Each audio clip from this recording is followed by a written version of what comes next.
వాడబడలేకపోయాను, ఇదిగో నా బిడ్డ వాడబడాలని కోరుకుంటున్నానన్న తల్లి కానీ తండ్రి కానీ ఉంటే వారు ధన్యులు. సిలువమూర్తి కృపను జాట సిగ్గుపడని సేవా,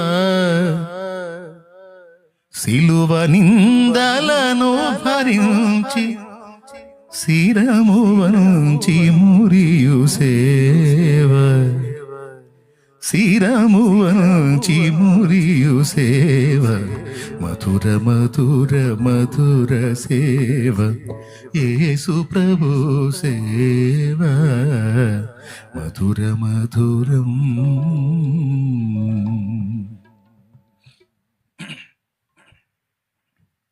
మనకొద్దురా బాబు, ఆ సంస్కృతి మనకొద్దు. మనకు బైబిల్ సంస్కృతి కావాలి. భారత